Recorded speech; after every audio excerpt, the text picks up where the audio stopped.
Start है।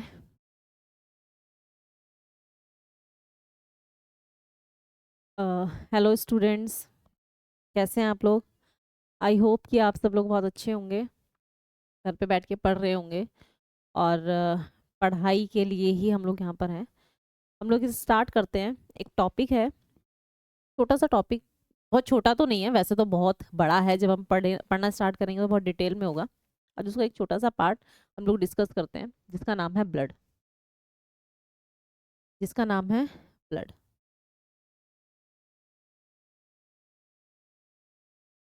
जिसका नाम है ब्लड। हिंदी में इसको बोलते हैं रुधिर या फिर रक्त।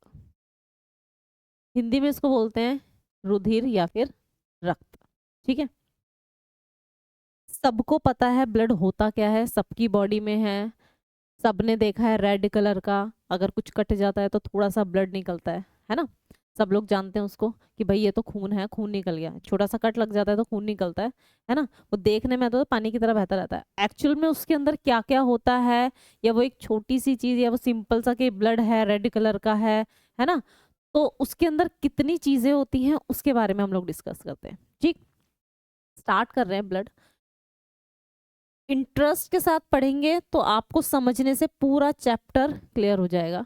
और अगर आप इस प्रेशर से पढ़ोगे ना, वही एग्जाम में आएगा, है ना। तो आप एग्जाम के पॉइंट ऑफ व्यू से जितना से रटने की कोशिश करोगे उतनी ज्यादा दिक्कत हो जाएगी। आपको रटना नहीं है, पहली बात तो आपको बिल्कुल भी रटना नहीं है। आप ये समझने की कोशिश करोगे अगर हमारे अंदर जो ब्लड है वो एक्चुअली काम कैसे करता है, उसमें है क्या क्या, है ना। जब इस तरीके की चीजें जानने की कोशिश करोगे ना आप अपने बारे में, तो आपको साइंस इतनी अच्छी लगने लगेगी और आप जानने की और कोशिश करोगे। तो जितना ज्यादा फिर आप डीपली पढ़ोगे ना तो आपको उतना ज्यादा अच्छा लगने लगेगा। तो कोशिश कीजिए आप इसको समझकर पढ़ने की कोशिश कीजिए। ऐसे करने की कोशिश मत कीजिएगा कि आपको रटना है कि एग्जाम में ही आएगा और इसको पढ़ना है, याद करना है। इतना लंबे चौड़े वर्ड्स, साइंटिफिक वर्ड्स इतने डिफिकल्ट होते हैं कि जिसको याद करना है, रटने की तरफ से बोले जा रहे हैं, ऐसा कुछ नहीं करना है। ठीक है, देखो, ब्लड हमारी बॉडी के अंदर होता है। ब्लड ब्लड में होता क्या क्या है वो हमें देखना है। उससे पहले कुछ बेसिक चीजें हैं ब्लड की, वो बात करते हैं। ठीक, सबसे पहले स्टडी। सबसे पहला ही और सबसे बेसिक क्वेश्चन कि हम अगर ब्लड की स्टडी कर रहे हैं तो एक्चुअल में ब्लड के बारे में जो स्टडी बताती है वो साइंस की कौन सी टर्म है जिसमें हम ब्लड के बारे में पढ़ते हैं। तो वो कौन सी है, उसको बोलते हैं हेमेटोलॉजी। उसको बोला जाता है हेमेटोलॉजी। उसको बोला जाता है हेमेटोलॉजी। हिंदी में भी सेम है हेमेटोलॉजी।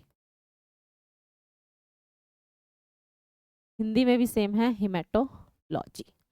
अब इस हेमेटोलॉजी का क्या है, देखो, लॉजी, LOGY, लॉजी का मतलब ही होता है स्टडी।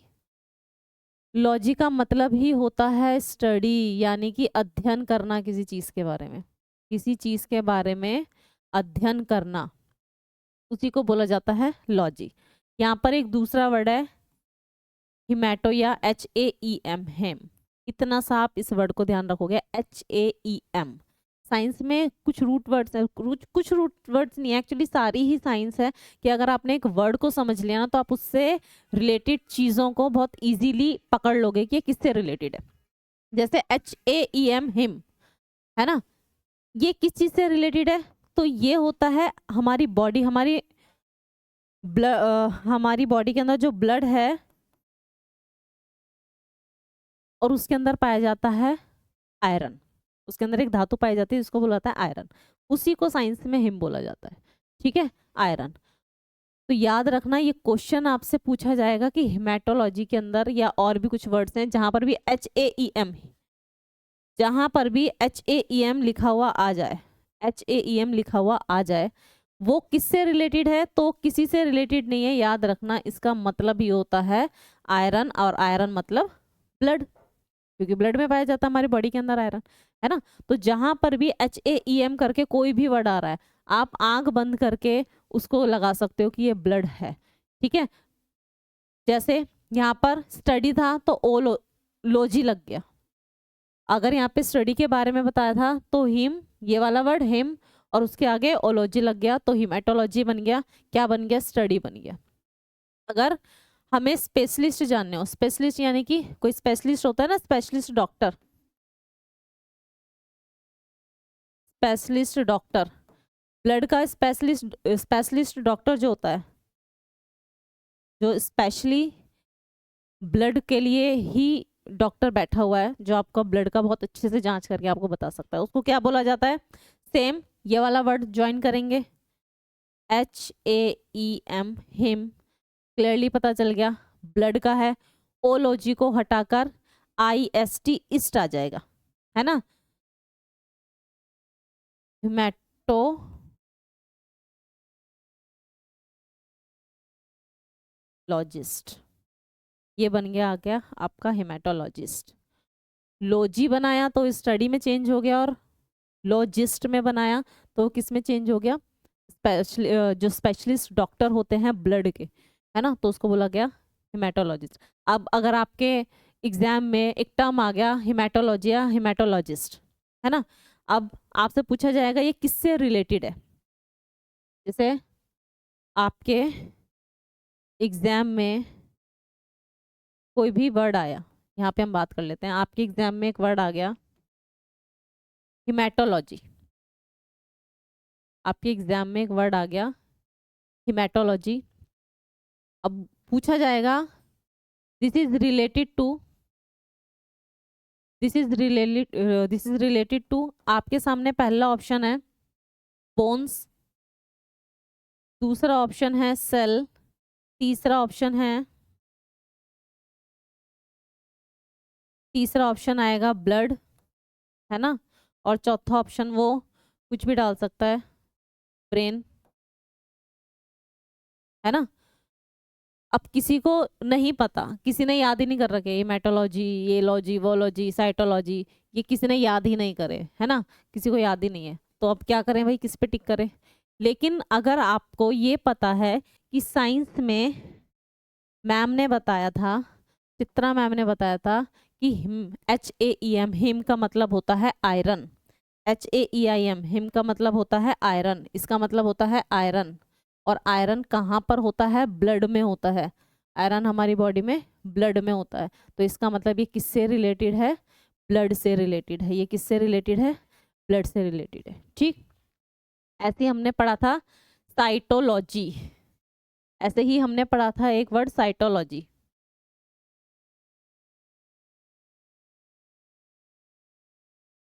ऐसे ही हमने एक वर्ड पढ़ा था साइटोलॉजी, है ना, साइट्स, CYCTES होता है वैसे तो, है ना, CYCTES करके होता है, वो होता है सेल से रिलेटेड, है ना। तो अगर आप वर्ड को समझ जाओगे, वर्ड के बारे में पता चल जाएगा आपको कि ये वर्ड किससे रिलेटेड है। अरे बाप रे, ये वर्ड किससे रिलेटेड है आपका, HAEM, हिमेटोलॉजी, है ना, तो किससे रिलेटेड है, यानी कि ब्लड से रिलेटेड है। सिर्फ एक वर्ड लेकर आप इसकी बीमारियां, जो भी ब्लड से रिलेटेड बीमारी होगी, है ना, सीधा वो उसके आगे मोस्टली आपको AAHEAM, हिम लिखा हुआ आ जाएगा। लॉजिस्ट कोई स्पेशल डॉक्टर है तो भी उसके आगे HAEM लिखा हुआ आएगा, क्यों, क्योंकि ये ब्लड से रिलेटेड है, ठीक है। अब हम देखते हैं हमारे ब्लड में एक्चुअली होता क्या क्या है। स्टडी का पता चल गया, स्पेशलिस्ट डॉक्टर से तो क्वेश्चन नहीं आता, हाँ अध्ययन से क्वेश्चन पूछा जाता है कि ब्लड के अध्ययन को क्या क्या बोला जाता है, ठीक।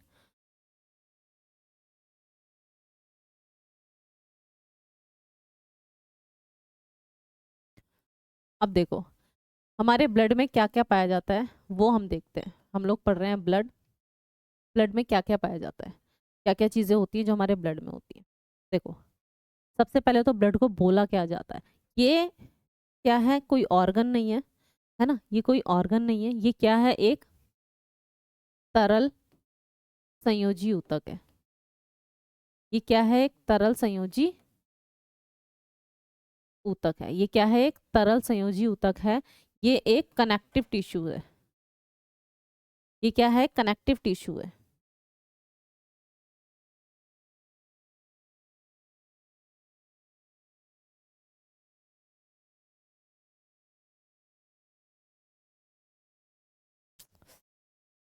कनेक्टिव टिश्यू है।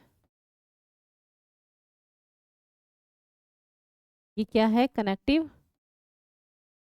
टिश्यू है। ये क्या है? कनेक्टिव टिश्यू है। लिक्विड फॉर्म में जो टिश्यू पाया जाता है। क्यों? क्योंकि इसके अंदर बहुत सारी सेल होती है। जब आप ब्लड देखोगे, ह्यूमन बॉडी के अंदर ब्लड होता क्या है? ह्यूमन बॉडी के अंदर ब्लड यही तो होता है, इस तरीके से होता है ना? ब्लड ये होता है जो हमारी बॉडी में पाया जाता है। इसके अलावा इसके अंदर बहुत सारी चीज़ें पाई जाती हैं। ब्लड के अंदर बहुत सारी सेल्स होती हैं, ठीक, बहुत सारी सेल्स होती हैं।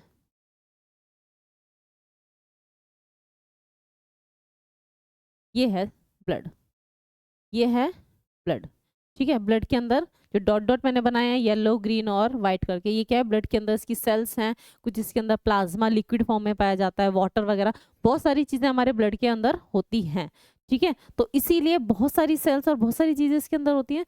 इसको क्या बोला जाता है? इसको टिश्यू बोला जाता है। इसको सेल नहीं बोला जाता, इसको क्या बोला जाता है? टिश्यू बोला जाता है। क्यों बोला जाता है? और इसको कौन सा टिश्यू बोला जाता है? संयोजी टिश्यू बोला जाता है। संयोजी ऊतक इसको बोला जाता है। क्या बोला जाता है? संयोजी ऊतक बोला जाता है। संयोजी यानी कि कनेक्टिव टिश्यू। कनेक्टिव नाम से ही पता चल रहा है, कनेक्ट करना। नाम से ही आपको पता चल रहा है क्या? कि इनको कनेक्ट करना है ना? ऐसा टिश्यू, कनेक्ट करने वाला टिश्यू। किसको? जो एक दूसरे को कनेक्ट करता है। ब्लड किसको कनेक्ट कर रहा है हमारी बॉडी के अंदर? है ना? जोड़ने का मतलब ये नहीं है सब पकड़ के रख रहा है। या हमारी बॉडी के अंदर जो ब्लड है वो क्या करता है? कनेक्ट करके रखता है। किस चीज को कनेक्ट करके रख रहा है? तो देखो सभी ऑर्गन्स को, है ना, सभी ऑर्गन्स को ब्रेन से, क्योंकि जो मैसेजेस हैं वो किसके थ्रू? ब्लड के थ्रू हमारी बॉडी के अंदर घूम रहे हैं। हमारे ब्लड के अंदर वाटर है, वो ब्लड में घूम रहा है। हमारी बॉडी के अंदर जो वाटर है वो ब्लड में घूम रहा है ना? हम लोग सांस ले रहे हैं, सांस लेते ही हमारे अंदर जो गैसेस हम लोग इनहेल कर रहे हैं, जो गैसेस हम लोग इनहेल कर रहे हैं वो किस फॉर्म में हमारी बॉडी के अंदर घूम रही है? हमारी बॉडी के अंदर जो ऑक्सीजन है वो कौन कैरी करके घूम रहा है? तो वो ब्लड ही कैरी करके घूम रहा है हमारी पूरी बॉडी के अंदर, ठीक है। कार्बन है, कार्बन डाइऑक्साइड है, वो कौन कैरी करके हमारी बॉडी के अंदर घूम रहा है? तो ब्लड ही कैरी करके हमारी बॉडी के अंदर घूम रहा है, ठीक है। तो ब्लड क्या कर रहा है? कनेक्ट कर रहा है एक ऑर्गन को ब्रेन से एक ऑर्गन को दूसरे ऑर्गन से, क्योंकि ब्लड ही है जो सभी ऑर्गन्स के पास है, ब्रेन के पास है। सबको एक कौन सी चीज़ है जो सभी के पास है? हमारे लीवर में, हमारे ब्रेन में, हमारे लंग्स में, है ना, हमारे हार्ट में, कहाँ क्या है? सारी सब में ब्लड ही है जो एक दूसरे को एक दूसरे से कनेक्ट कर रहा है। ब्लड ही है जो प्योर ब्लड को ब्लड है जो प्योर यानी कि ऑक्सीजन के अमाउंट को हमारी बॉडी में लेकर एक से दूसरी जगह ट्रांसफर कर रहा है ना? मैसेजेस ब्लड के थ्रू हमारी बॉडी के अंदर ट्रांसफर हो रहे हैं। तो एक दूसरे को कनेक्ट ही कौन करता है? ब्लड करता है, ठीक। इसीलिए इसको कनेक्टिव टिश्यू बोला जाता है। इसलिए इसको कनेक्टिव टिश्यू बोला जाता है। संयोजी ऊतक, संयोज यानी कि संयोजन करके रखना, उसको बोला जाता है कनेक्टिव टिश्यूज। वो होता है हमारा ब्लड। अब देखो ब्लड में होता क्या क्या है? ब्लड में होता क्या क्या है? तो ब्लड के अंदर होता है हमारा प्लाज्मा। ब्लड के अंदर क्या होता है? हमारा प्लाज्मा।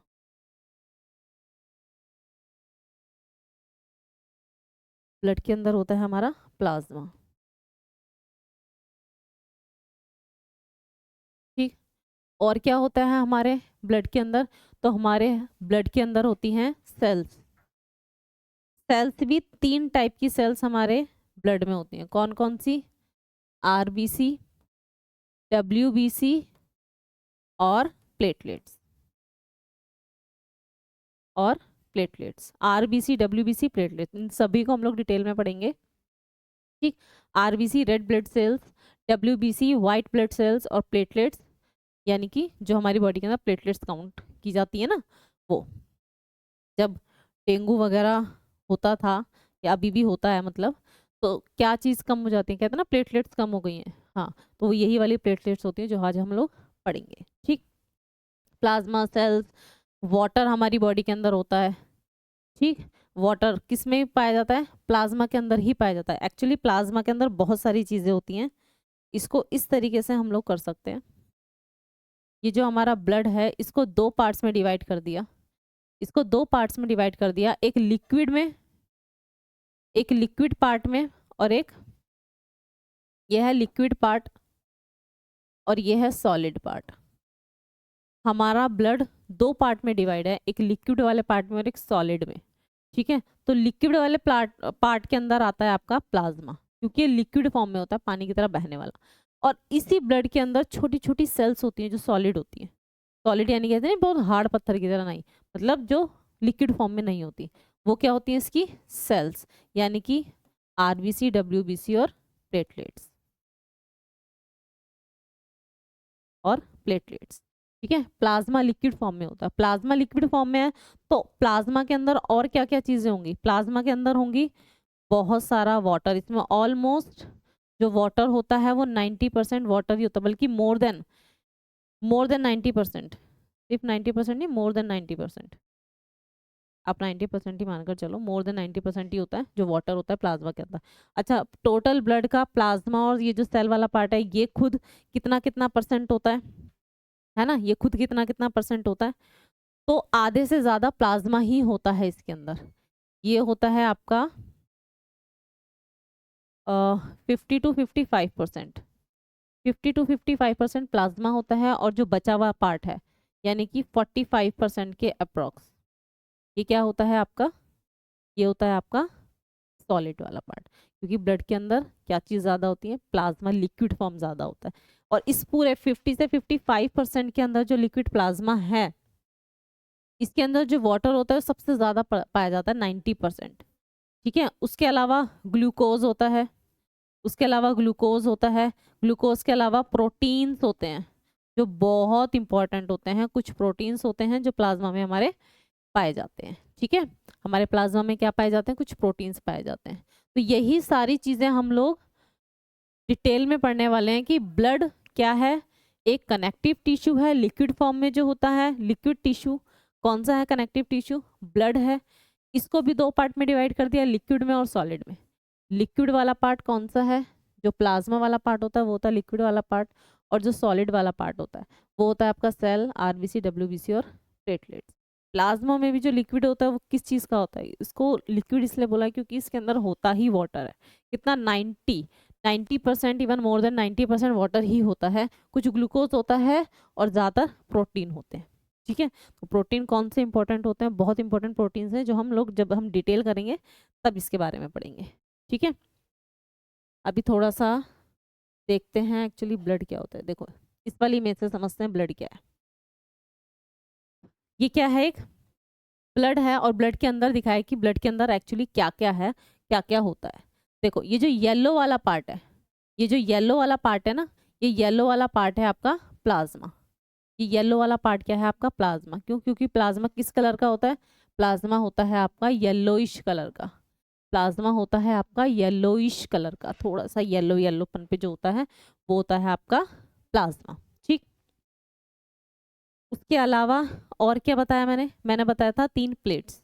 सारा लिक्विड देखो येलो कलर बहुत ज़्यादा है क्योंकि प्लाज्मा होता ही बहुत ज़्यादा है। उसके अलावा जो सॉलिड फॉर्म में दिखाई दे रही हैं सारी सेल्स हैं, है ना। कौन कौन सी सेल्स हैं, आरबीसी जिसको बोला जाता है रेड ब्लड सेल्स, जो सबसे ज़्यादा पाई जाती हैं तीनों सेल्स में, सबसे ज़्यादा रेड ब्लड सेल्स ही पाई जाती हैं, ठीक। ये प्लेटलेट्स, और ये डब्ल्यूबीसी, ये है डब्ल्यूबीसी, ठीक है, ये है डब्ल्यूबीसी। अब यहाँ पे डब्ल्यूबीसी भी बहुत अलग अलग तरीके की होती है, लिम्फोसाइट, बेसोफिल्स, इओसिनोफिल्स, मोनोसाइट और न्यूट्रोफिल्स, ठीक है। तो ये डब्ल्यूबीसी भी अलग अलग टाइप की होती है। ये वाइट कलर की होती है जो डब्ल्यूबीसीज होती हैं, इसलिए देखो जो वाइट कलर में है ना वो सारी डब्ल्यूबीसीज हैं, रेड कलर में आरबीसीज हैं। प्लेटलेट्स नॉर्मल होती हैं, तो कोई कलर फिक्स नहीं है, ठीक है। तो आपको क्या याद रखना है कि जो एलिमेंट्स हैं ब्लड के अंदर, कौन कौन से एलिमेंट्स हैं, 2 होते हैं, एक लिक्विड फॉर्म में और एक सॉलिड फॉर्म में। लिक्विड वाला प्लाज्मा, सॉलिड वाला जो उसकी सेल्स हैं 3, क्या, आरबीसी, डब्ल्यूबीसी और प्लेटलेट्स, ठीक। आरबीसी, डब्ल्यूबीसी और प्लेटलेट्स।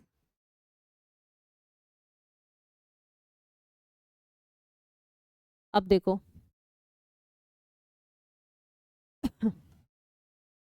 एक वर्ड आपने देखने को मिलेगा, एक ब्लड कह रही हूँ, एक वर्ड है सीरम।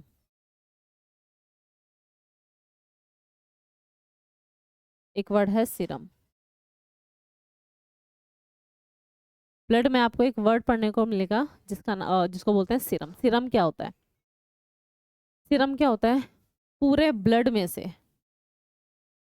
जो पूरा ब्लड है ना, जितना भी पूरा हमारी बॉडी के अंदर जो ब्लड होता है, अगर उसके अंदर से, ये पूरे ब्लड को नहीं, आप प्लाज्मा काउंट करो,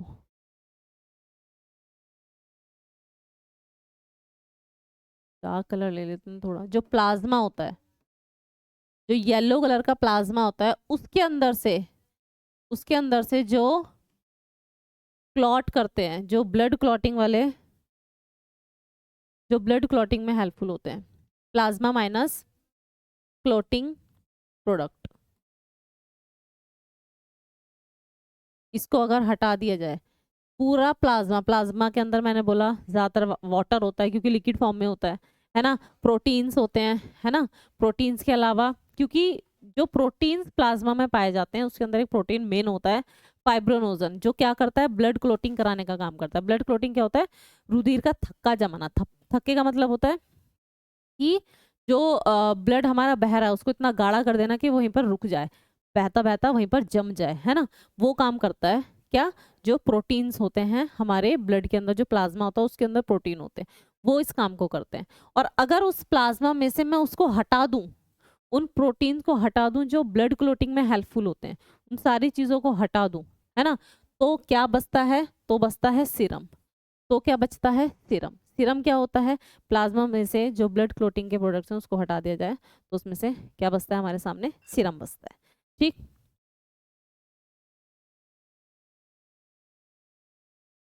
ठीक, थोड़ा सा चलते हैं आगे, क्या है, अब देखो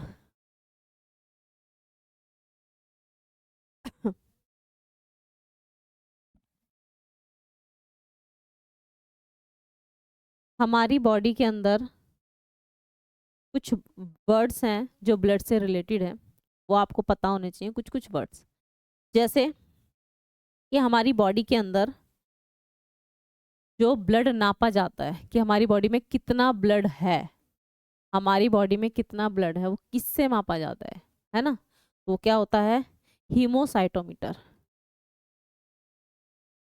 हीमोसाइटोमीटर,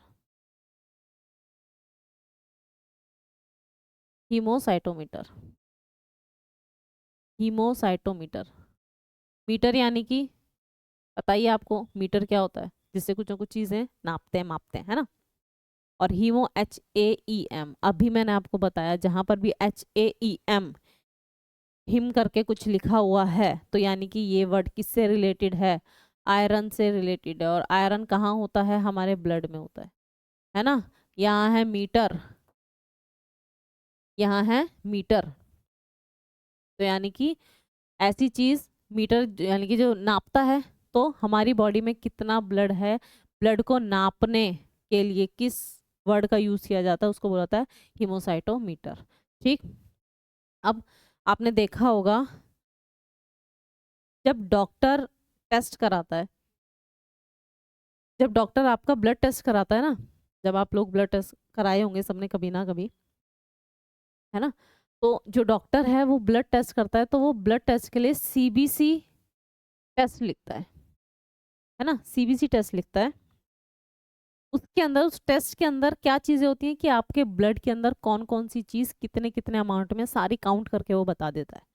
ठीक है, कि प्लाज्मा कितना है, कितना होना चाहिए, RBCs जो सेल्स हैं वो कितनी हैं और कितनी होनी चाहिए।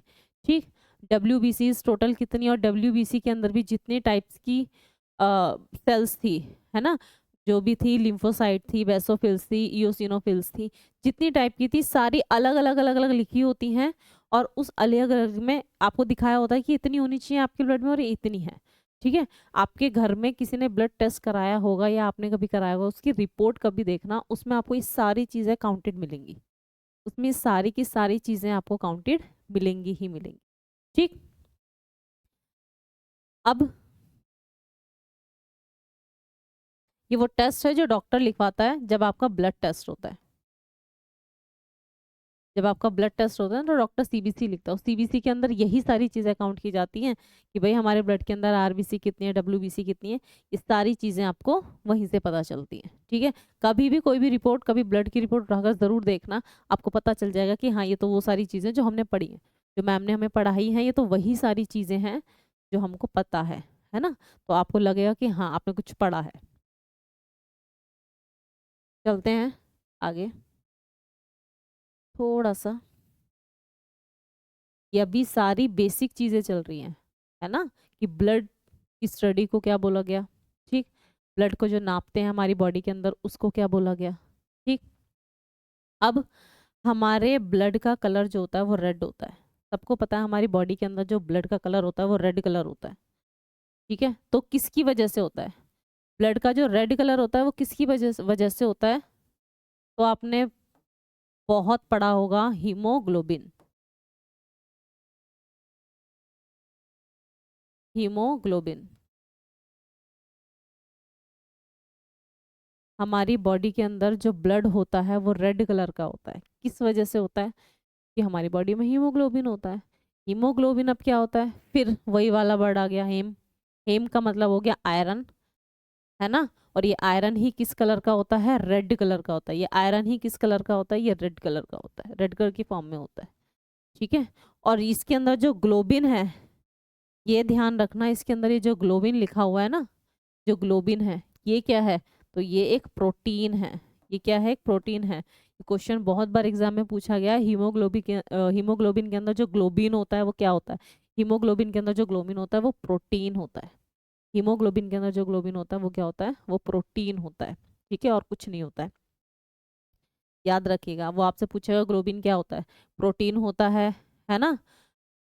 सीरम होता है, प्लाज्मा होता है, या किस फॉर्म में होता है, टिश्यू फॉर्म में होता है, किस फॉर्म में होता है, या सेल है, क्या है। तो ग्लोबिन, हीमोग्लोबिन के अंदर जो ग्लोबिन है वो एक प्रोटीन होता है। उससे पहले जो वर्ड लिखा है हीम यानी कि ब्लड, ब्लड के अंदर जो प्रोटीन पाया जा रहा है उसको हीमोग्लोबिन बोलते हैं। और भी प्रोटीन पाए जाते हैं जो प्लाज्मा में होते हैं, ठीक। तो हमारी बॉडी के अंदर जो ब्लड है वो रेड कलर का किसकी वजह से होता है, हीमोग्लोबिन। क्योंकि हीमोग्लोबिन क्या करता है, रेड कलर का पिगमेंट होता है जो ब्लड के अंदर रेड कलर देता है।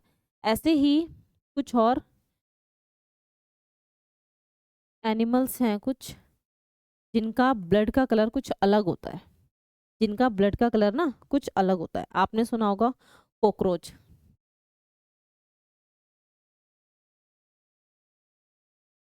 कॉकरोच का जो ब्लड होता है वो किस कलर का होता है।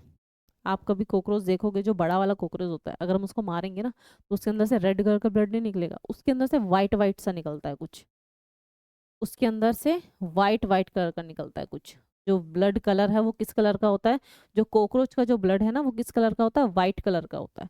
अब ह्यूमन का कलर रेड था ब्लड का, तो हीमोग्लोबिन की वजह से, है ना। लेकिन कॉकरोच का ब्लड तो वाइट है, तो वो भी किसी ना किसी वजह से होगा। वो किस वजह से होता है, वो होता है हीमोलिम्फ की वजह से।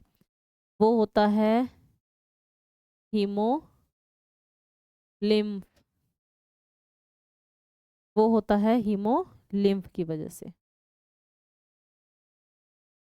वो होता है हीमोलिम्फ की वजह से। ये बात याद रखिएगा, एग्जाम में पूछा हुआ क्वेश्चन है। एक तो कॉकरोच का जो ब्लड होता है वो किस कलर का होता है, वाइट कलर का होता है। और वाइट कलर किसके कारण वाइट कलर का होता है, तो हीमोलिम्फ की वजह से। यहाँ पर ये जो लिम्फ है ना, ये जो एक वर्ड है लिम्फ, एक वर्ड इसके अंदर आया है लिम्फ। इस जहां पर भी आप ये लिम्फ पढ़ो ना, समझ लेना वो किस चीज से रिलेटेड है, किस कलर से रिलेटेड है, तो वो वाइट कलर से रिलेटेड है। साइंस में अगर कोई भी वर्ड आपको बार बार लिम्फ करके पढ़ाया जा रहा है, या पढ़ रहे हो आप कभी भी कोई भी बुक उठा करके लिम्फ क्या है, तो याद रखना वो जिस भी चीज़ के बारे में आप पढ़ रहे हो चाहे वो कुछ भी हो, लिम्फ का मतलब है कि वो चीज़ वाइट कलर से रिलेट कर रही है, ठीक है। और यहाँ पर HAEMO, इसको तो मैं आपको कई कई बार बता चुकी हूँ कि ये क्या है, ब्लड। तो वाइट ब्लड यानी कि कॉकरोच का ब्लड हो गया, वो भी किस कलर का, हीमो, मतलब वाइट कलर का, वो भी किस वजह से, हीमोलिम्फ की वजह से, ठीक है। ऐसे ही ऐसे ही एक और जीव है जिसका ब्लड एग्जाम में पूछा जा सकता है और पूछा गया है, ऑक्टोपस। ऑक्टोपस देखा होगा आपने, ऑक्टोपस कैसा होता है ना।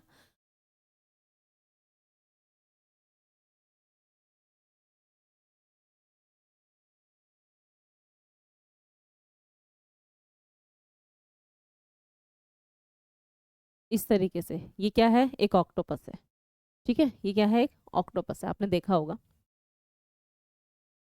इसका जो ब्लड होता है ये किस कलर का होता है? इसका जो ब्लड होता है ना ऑक्टोपस का, ये ब्लड होता है इसका ब्लू कलर का। ये जो ब्लड होता है ऑक्टोपस का, जो ब्लड होता है ये किस कलर का होता है? ये होता है ब्लू कलर का। अब ब्लू कलर का है तो इसके लिए भी कोई ना कोई पिगमेंट होगा, है ना। हर कलर का एक पिगमेंट होता है, ये बात याद रखिएगा, हर कलर का एक पिगमेंट होता है। तो ब्लू कलर का पिगमेंट, जैसा हमारी बॉडी में रेड कलर का पिगमेंट कौन सा था? हीमोग्लोबिन था। कॉकरोच की बॉडी के अंदर जो ब्लड को व्हाइट कलर दे रहा था वो कौन सा था? हीमोलिम्फ था। अब ऑक्टोपस का अगर ब्लू कलर होता है तो वो क्या होगा? हीमोसाइनिन। वो होगा हीमोसाइनिन। हीमोसाइनिन, इस चीज को ध्यान रखिएगा, वो क्या होगा? हीमोसाइनिन। हीमोसाइनिन। ये क्वेश्चन एग्जाम में बहुत बार पूछे गए हैं, ऑक्टोपस वाला भी कॉकरोच वाला भी, तो इनको थोड़ा सा ध्यान रखिएगा कि क्या है। ऑक्टोपस का जो ब्लड है वो हीमोसाइनिन की वजह से ब्लू होता है, कॉकरोच का ब्लड हीमोलिम्फ की वजह से वाइट होता है, और ह्यूमंस का जो ब्लड है वो हीमोग्लोबिन की वजह से रेड होता है। ठीक है, अब कलर भी हो गया। ठीक है, अब बात आती है कि एक्चुअली हमारी बॉडी के अंदर जो ब्लड है वो होना कितना चाहिए, है ना। हमारी बॉडी के अंदर जो ब्लड है वो होना कितना चाहिए? हमारी बॉडी के अंदर ब्लड होना कितना चाहिए? तो एवरेज, एवरेज कितना ब्लड होना चाहिए या होता है, जो भी है, कितना ब्लड होता है या होना चाहिए? देखो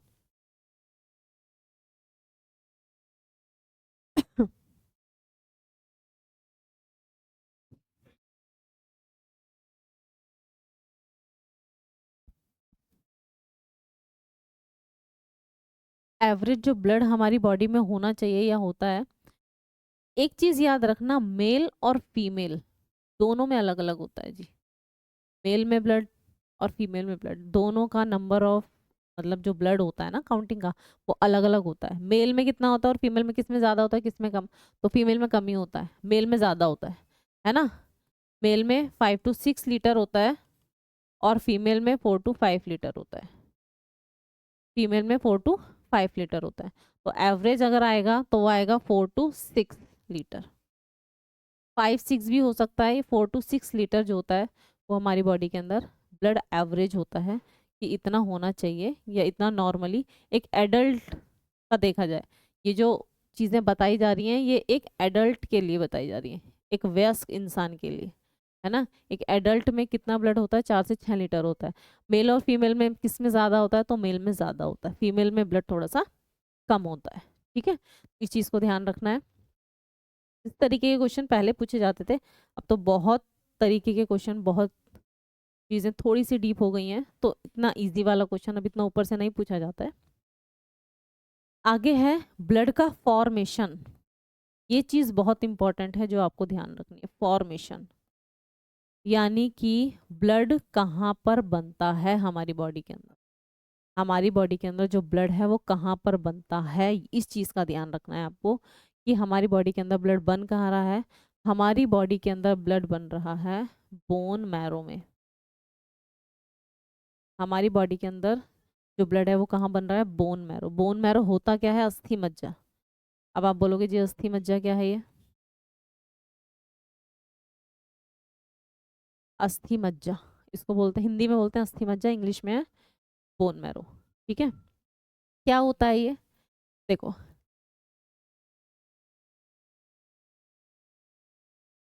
हमारी बॉडी की जो लॉन्ग बोन्स होती हैं, लॉन्ग यानी कि जो लंबी हड्डियां होती हैं, है ना, उसके अंदर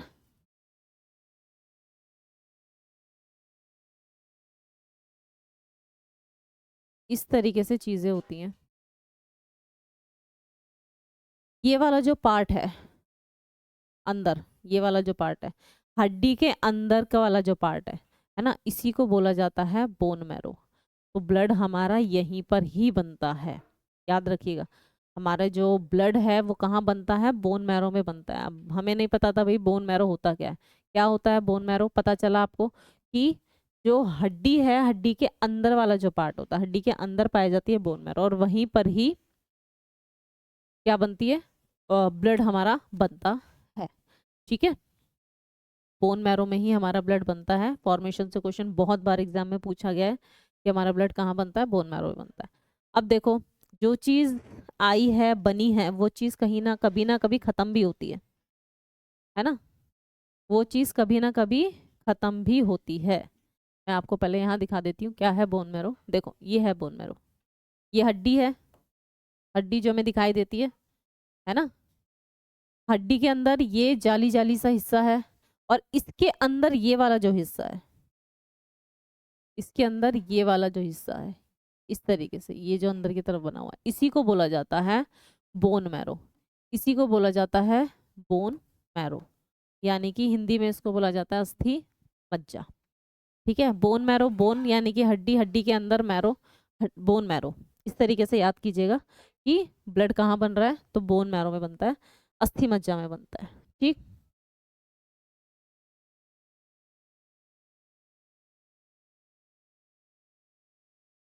बोन मैरो अस्थि मज्जा में बनता है। अब जो चीज बनी है वो चीज खत्म भी होती है ना, जो चीज बनी है वो चीज खत्म भी होती है।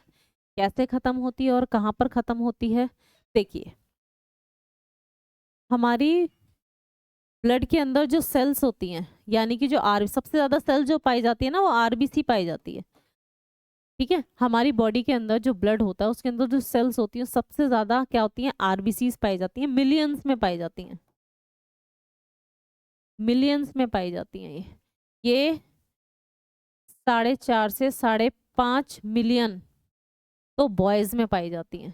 किस में पाई जाती हैं, बॉयज में पाई जाती हैं, यानी कि मेल में पाई जाती हैं। और गर्ल्स में कम होती हैं, गर्ल्स में थोड़ी सी कम होती हैं। गर्ल्स में कितनी होती है, 4 से 5, 4 से 5 मिलियन होती हैं ये फीमेल में, यानी कि गर्ल्स में। ठीक है, बॉयज में सारी चीजें थोड़ी थोड़ी ज्यादा ही हैं। हार्ट का जो वेट होगा वो भी बॉयज में थोड़ा सा ज्यादा होगा, गर्ल्स में थोड़ा सा कम होगा। ऐसे ही ब्लड है ना, तो ब्लड बॉयज में थोड़ा सा ज्यादा है, गर्ल्स में थोड़ा सा कम है। तो जो आरबीसीज होती हैं, सबसे ज्यादा हमारी बॉडी के अंदर जो सेल्स होती हैं सबसे ज्यादा यही होती हैं। ठीक है, आरबीसीज। अब बनती कहाँ पर है आरबीसीज, अभी बताया, जब पूरा ब्लड बोन मैरो में बन रहा है तो आरबीसी बोन मैरो में बनेंगी। ठीक है, अब ये वाली जो सेल्स हैं, यानी कि जो हमारा ब्लड है, ब्लड के अंदर जो आरबीसीज की सेल्स हैं, ठीक, इसके बारे में बात करेंगे कि आरबीसी ब्लड होती क्या है, कैसे हैं, कहाँ पर बनती हैं, कहाँ पर नहीं बनती हैं, क्या है क्या नहीं। देखो, अब हम पढ़ते हैं, हम लोग पढ़ रहे हैं ब्लड, और ब्लड के अंदर जो इसकी सेल होती हैं, यानी कि जो कोशिका होती हैं, ब्लड सेल्स होती हैं, कणिका भी जिनको बोलते हैं। पहली हम लोग कर रहे हैं आरबीसी, आरबीसी जिसको बोला जाता है रेड ब्लड सेल, जिसको बोला जाता है रेड ब्लड सेल, यानी कि हिंदी में इसको बोला जाता है लाल रक्त कोशिका। हिंदी में इसको बोला जाता है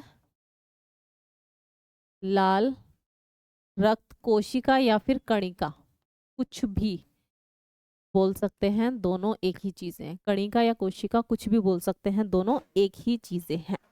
ठीक है, red blood cells.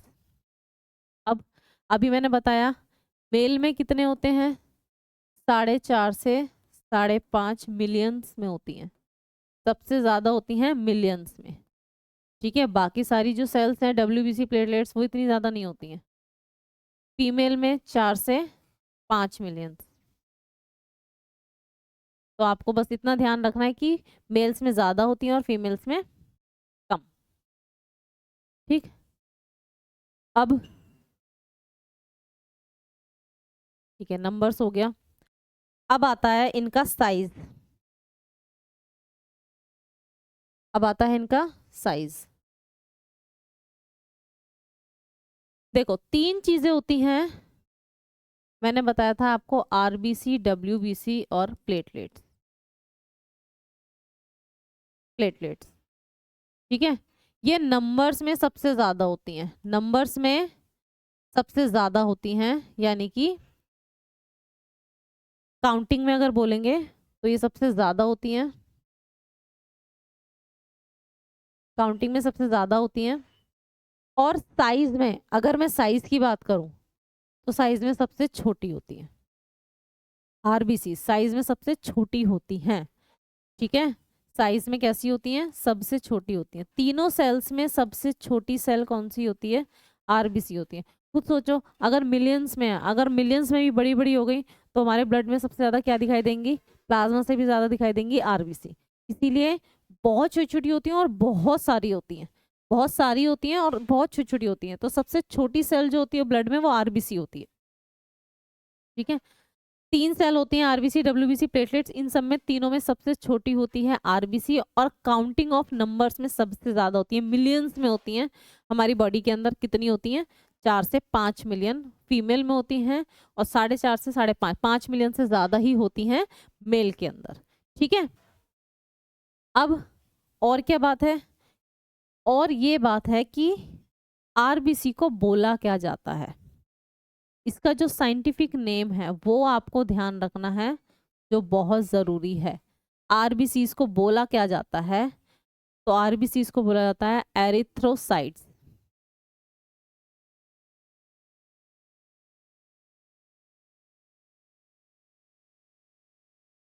Erythrocytes.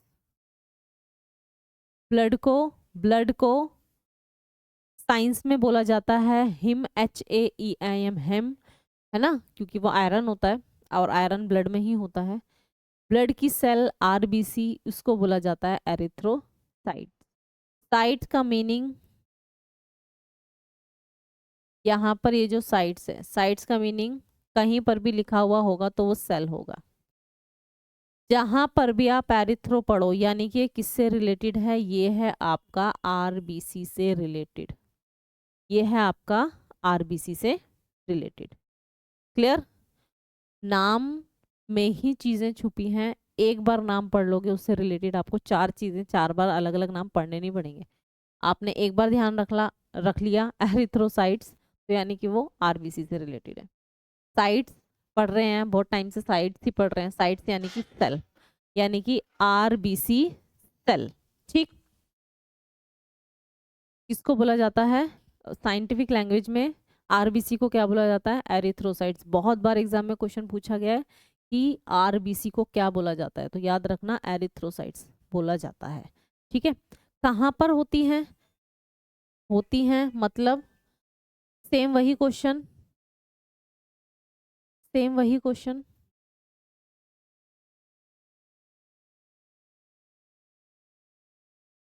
Same यही क्वेश्चन, इसका फॉर्मेशन कहाँ पर होता है, इसका फॉर्मेशन कहाँ होता है। अभी मैंने बताया था बोन मैरो में, अभी मैंने बताया था बोन मैरो यानी कि अस्थि मज्जा में इसका फॉर्मेशन होता है। ये बनती कहाँ पर है, तो अस्थि मज्जा में बनती है। कहाँ बनती है, अस्थि मज्जा में बनती हैं। कहाँ पर बनती है, अस्थि मज्जा में।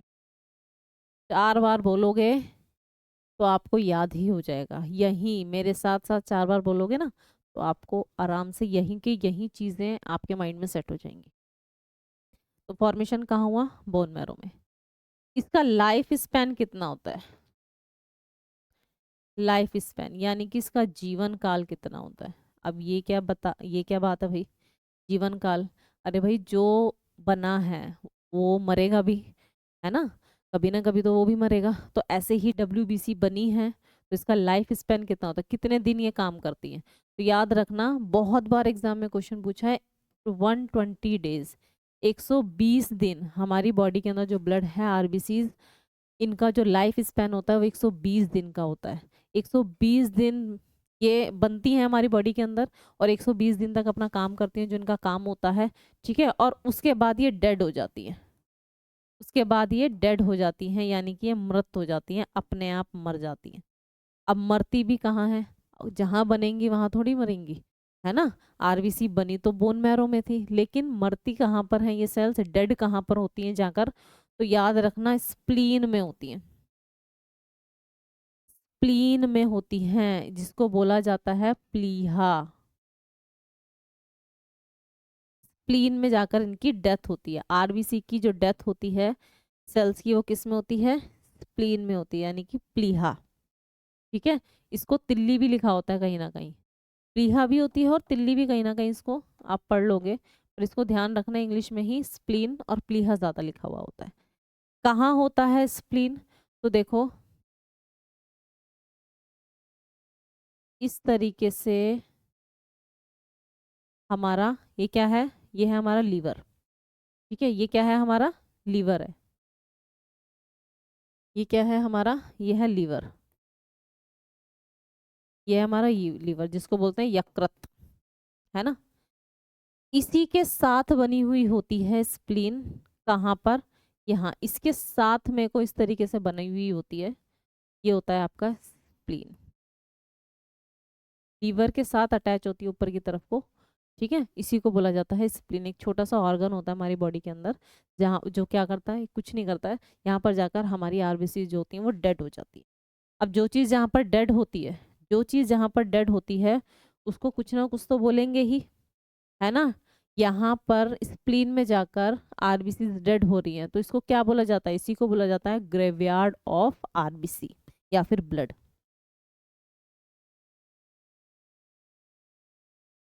ग्रेवयार्ड ऑफ आरबीसी या फिर ब्लड, कुछ भी। बहुत बार एग्जाम में क्वेश्चन पूछा गया है कि ग्रेवयार्ड ऑफ ब्लड या ग्रेवयार्ड ऑफ आरबीसी किसको कहा जाता है, तो याद रखना स्प्लीन को कहा जाता है। क्यों कहा जाता है ग्रेवयार्ड, ग्रेवयार्ड होता क्या है, कब्र,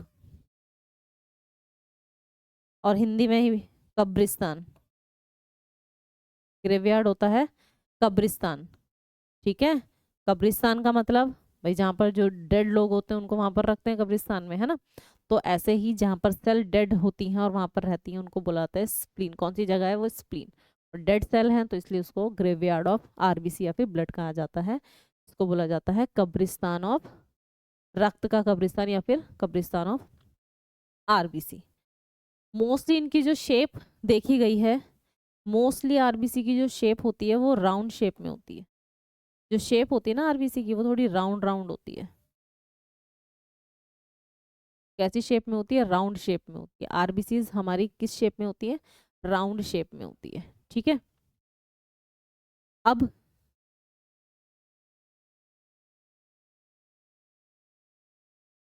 आपको मैं स्प्लीन दिखा देती हूँ कहाँ होता है।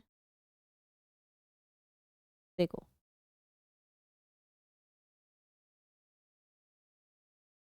ये जो है, ये क्या है हमारा, लीवर है। ये क्या है हमारा, लीवर है। और लीवर में ये जो पिंक कलर की बनी हुई है, इसी को बोला जाता है स्प्लीन। इसी को बोला जाता है स्प्लीन यानी कि प्लीहा।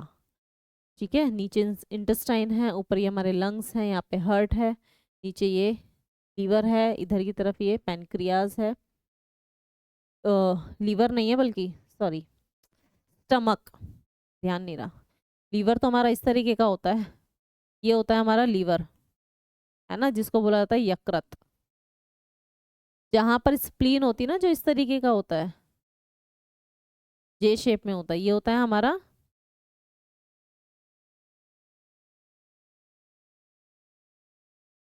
ये ये होता है हमारा स्टमक। लीवर नहीं होता, सॉरी, स्टमक होता है भाई। ये होता है हमारा स्टमक, है ना। यहाँ स्टमक के पास होती है, लीवर के पास नहीं होती, स्टमक के पास होती है। एक्चुअली लीवर और स्टमक साथ साथ ही होते हैं, स्टमक के ऊपर लगी हुई होती है स्प्लीन। इस वाले डायग्राम से समझिए आप, है ना। ये क्या है हमारा, स्टमक है, देखो ये क्या है हमारा, स्टमक है। ठीक, और स्टमक के ऊपर ये जो लगी हुई है, लीवर तो हमारा ये है जो इस वाली शेप में होता है, लीवर हमारा ये है, ये हमारा स्टमक, और स्टमक के ऊपर इस स्प्लीन को जूम करके दिखाया, थोड़ा सा डार्क कलर का होता है लीवर से, है ना। ये है आपका स्प्लीन, दिस इज स्प्लीन। इसी को क्या बोला जाता है, ग्रेवयार्ड।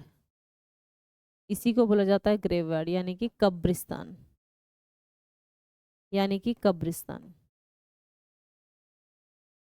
इसी को बोला जाता है आपका कब्रिस्तान। किसका कब्रिस्तान, आरबीसी का कब्रिस्तान। ठीक,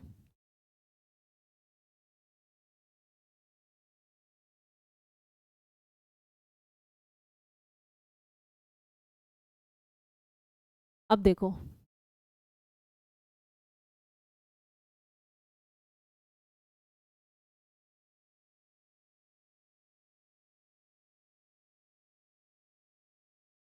आरबीसी। सबसे पहला इसका फॉर्मेशन, दूसरा इसका डेड यानी कि ग्रेवयार्ड क्यों कहा जाता है, इसका लाइफ स्पेन, तीन चीजें इंपॉर्टेंट थी। चौथा इसका साइंटिफिक नाम, वो बहुत इंपॉर्टेंट था। पांचवा कितने नंबर्स में होती हैं, सबसे ज्यादा होती हैं सेल्स में, सबसे कम होती हैं, तो आरबीसी सबसे ज्यादा होती हैं। साइज में सबसे बड़ी होती हैं, तीनों सेल्स में सबसे बड़ी आरबीसीज ही होती हैं। ठीक, अब इसका काम क्या होता है, क्या वर्क काम करता, क्या ये आरबीसी करता क्या है हमारी बॉडी के अंदर, आरबीसी का काम ही क्या होता है ना। तो याद रखना ये ट्रांसपोर्ट करने का काम करता है, ये ट्रांसपोर्ट करता है। क्या ट्रांसपोर्ट करता है भाई, ऑक्सीजन, ऑक्सीजन को ट्रांसपोर्ट, यानी कि हमारी बॉडी के अंदर जो ऑक्सीजन है उसको कौन ले लेके घूम रहा है हमारी बॉडी के अंदर भाई, वो आरबीसी ब्लड सेल्स। आरबीसी यानी कि जो रेड ब्लड सेल्स हैं वो ऑक्सीजन को लेकर पूरे ब्लड में घूमती हैं। ठीक है, ऑक्सीजन को भी, और जो भी चीज हमारी बॉडी के अंदर ब्लड में मिलकर घूम रही है उसको कैरी ही कौन कर रहा है, आरबीसी करती है, उनको कैरी ही कौन करता है, आरबीसी करती है। ठीक है, तो हमारी बॉडी के अंदर जो O2 होता है ये क्या है, ऑक्सीजन है। हमारी बॉडी के अंदर जो O2 होता है वो क्या होता है,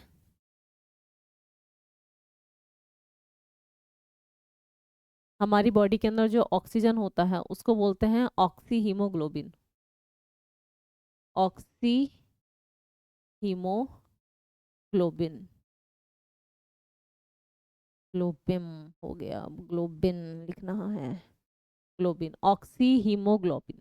हिंदी में भी इसको यही बोला जाता है, ऑक्सी हीमोग्लोबिन।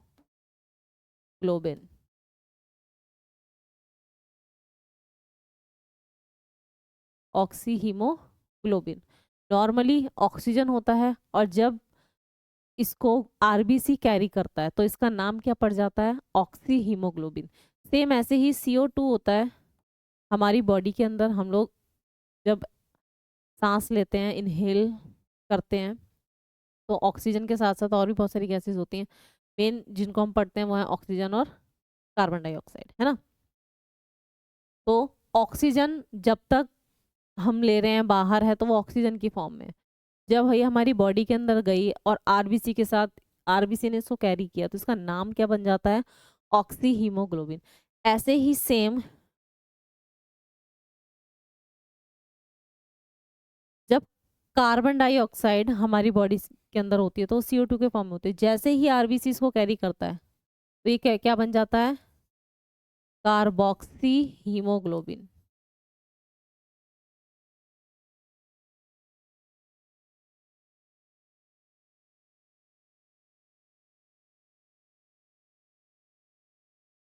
कार्बोक्सी हीमोग्लोबिन,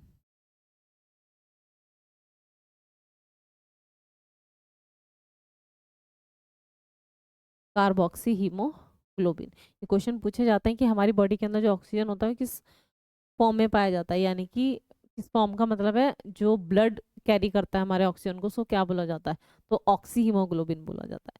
जो ब्लड हमारे कार्बन डाइऑक्साइड को कैरी करता है उसको क्या बोला जाता है, कार्बोक्सी हीमोग्लोबिन उसको बोला जाता है। ठीक है, तो ये क्या करता है, आरबीसी, आरबीसी क्या करता है, ऑक्सीजन का ट्रांसपोर्ट करता है हमारी बॉडी के अंदर। ठीक है, आपने ग्लूकोज देखा होगा कि हमारी बॉडी के अंदर क्या प्रोसेस होता है, देखो हमारी बॉडी के अंदर C6H12O6, ये क्या है, ग्लूकोज है, ये क्या है, ग्लूकोज है हमारी बॉडी के अंदर।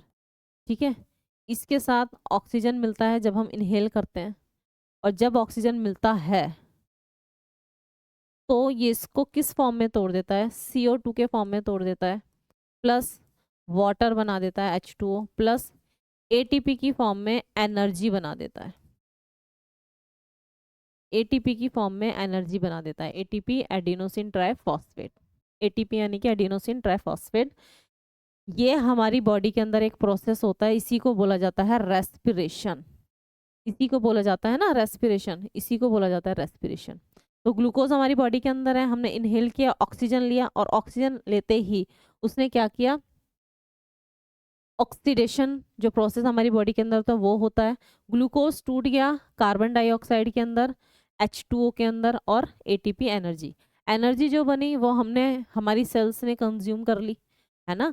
जो एनर्जी बनी वो क्या कर ली, सभी सेल्स ने कंज्यूम कर ली। H2O वाटर बनता है हमारी बॉडी के अंदर, जो जिससे हमारी बॉडी बनी है। हमारी body half and more than उससे बनी है, किससे, वाटर से। अब बचा CO2। CO2 का क्या करते हैं, तो ये CO2 हमारी बॉडी से आउट हो जाती है, ठीक है, और ऑक्सीजन को हम इन कर ही रहे हैं। हम सांस लेते हैं, एयर हमारे अंदर गई, उस एयर के अंदर जितनी सारी गैसेस होती हैं, लंग्स क्या काम करता है, ऑक्सीजन को अंदर रखता है ना, और ब्लड के साथ आगे छोड़ देता है। जैसे ही ये ब्लड के साथ आगे जाती है तो ये ग्लूकोज के साथ मिलती है और ब्रेक डाउन करा देती है ग्लूकोज का, जिससे CO2 अलग हो जाती है। जैसे ही CO2 अलग होती है ना, वो फिर ब्लड इस CO2 को कैरी करके क्या करता है, लंग्स के थ्रू बाहर। हम सांस जब छोड़ते हैं तो ये CO2 आउट हो जाती है, ठीक है। तो ये दोनों ही चीजें हमारी बॉडी के अंदर कैरी कौन कर रहा है भाई, RBC कैरी कर रहा है। तो RBC जो कैरी कर रहा है उसको ऑक्सी हीमोग्लोबिन बोल दिया ऑक्सीजन को, और CO2 को कार्बोक्सी हीमोग्लोबिन बोल दिया, ठीक है। तो ये है आपका पूरा RBC किस तरीके से काम करता है आपका, और कैसे काम करता है, ठीक है। अब देखो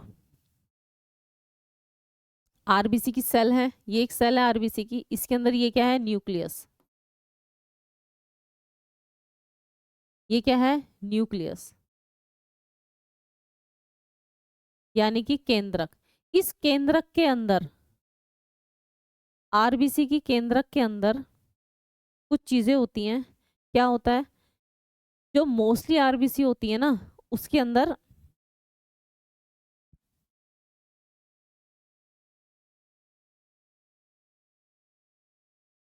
RBC की सेल के अंदर जो केंद्रक होता है वो पाया ही नहीं जाता, यानी कि RBC की सेल के अंदर न्यूक्लियस नहीं होता कभी भी। याद रखना, RBC की सेल, जब हम ब्लड सेल्स में से RBC की सेल को उठाते हैं, उसको माइक्रोस्कोप के अंदर देखेंगे तो उसके अंदर केंद्रक नहीं होता।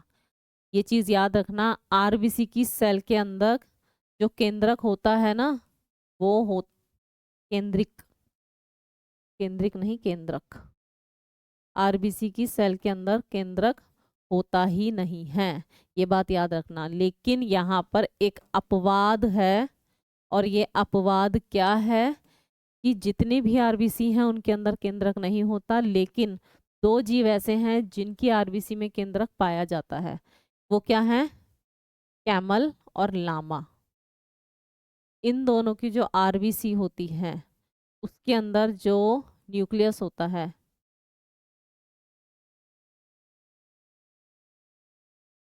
उनके अंदर जो न्यूक्लियस होता है वो पाया जाता है, न्यूक्लियस पाया जाता है। ये चीज़ ध्यान रखना, RBC जो सेल होती हैं उनके अंदर कभी भी केंद्रक नहीं पाया जाता है, और अगर पाया भी जाता है तो वो सिर्फ दो जीव हैं जिनकी RBC की सेल के अंदर केंद्रक पाया जाता है, वो है कैमल और लामा। होते क्या है कैमल और लामा, कैमल तो आप सभी जानते होंगे जो ऊंट होता है। लामा क्या होता है, लामा भी एक ऊंट की तरह ही होता है, पहाड़ी ऊंट उसको बोल सकते हैं, थोड़ा सा गिट्ठा सा होता है, मतलब थोड़ी उसकी हाइट कम होती है, बोना सा ऊंट हो गया। देखने में बिल्कुल ऐसे ही ऊँट है, ऊँट की तरह, लेकिन ऊँट काफी बड़ा होता है, अच्छा खासा, जो नॉर्मल एक ऊँट होता है। लामा जो होता है वो नॉर्मल ऊँट नहीं होता है, वो छोटा, छोटी हाइट में होता है, बस इतना डिफरेंस होता है। वो दोनों देखने में सेम सेम से ही लगेंगे, बस एक बड़ा होगा और एक छोटा होगा, और छोटे वाला देखने में ही लगेगा कि हाँ अरे ये तो बोना सा लग रहा है, ऐसा ही होता है। तो इनकी जो RBC होती है उसके अंदर न्यूक्लियस पाया जाता है। बाकी जितने भी ह्यूमंस हैं या जितने भी जीव हैं जिनकी बॉडी में RBC सेल पाई जाती हैं ब्लड में, उनके अंदर कभी भी केंद्रक नहीं पाया जाता, ये चीज़ याद रखिएगा, ठीक है। तो ये चीज़ याद रखिएगा। अब इससे आगे की क्लास में हम लोग पढ़ेंगे RBC से होने वाली डिजीजेस, है ना, RBC से होने वाली बीमारियां जो भी हैं, उसके लिए आपको नेक्स्ट वीडियो का वेट करना पड़ेगा। और उससे पहले नेक्स्ट वीडियो के लिए आप इसको अच्छे से ध्यान से एक बार पढ़कर आएंगे, फिर हम लोग नेक्स्ट क्लास में ब्लड, क्योंकि अभी ब्लड बहुत बड़ा है, कहने के लिए बहुत बड़ा है लेकिन है इसमें कुछ नहीं, सिर्फ 3 सेल है और प्लाज्मा है, ये 4 चीज़ें पढ़नी है। ठीक है, 4 में से एक चीज़ हमारी हो चुकी है।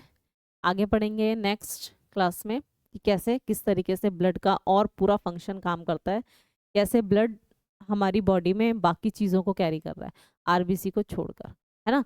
नेक्स्ट क्लास में हम ये भी देखेंगे आरबीसी ज़्यादा हो जाए या कम हो जाए तो क्या होता है, प्रॉब्लम तो तब भी है ना। ब्लड कम हो जाता है तो क्या बीमारी हो जाती है, खून की कमी हो जाती है। आरबीसी ज़्यादा हो जाए तो भी तो प्रॉब्लम होती है ना। तो वो क्या होती है वो हम नेक्स्ट क्लास में करेंगे। तो थैंक यू गाइज, आप लोग और वीडियोस के लिए इस मतलब और आगे आने वाली वीडियोस के लिए जो एग्जाम पॉइंट ऑफ व्यू से बहुत इंपॉर्टेंट है उसके लिए देखते रहिए videos. Thank you so much.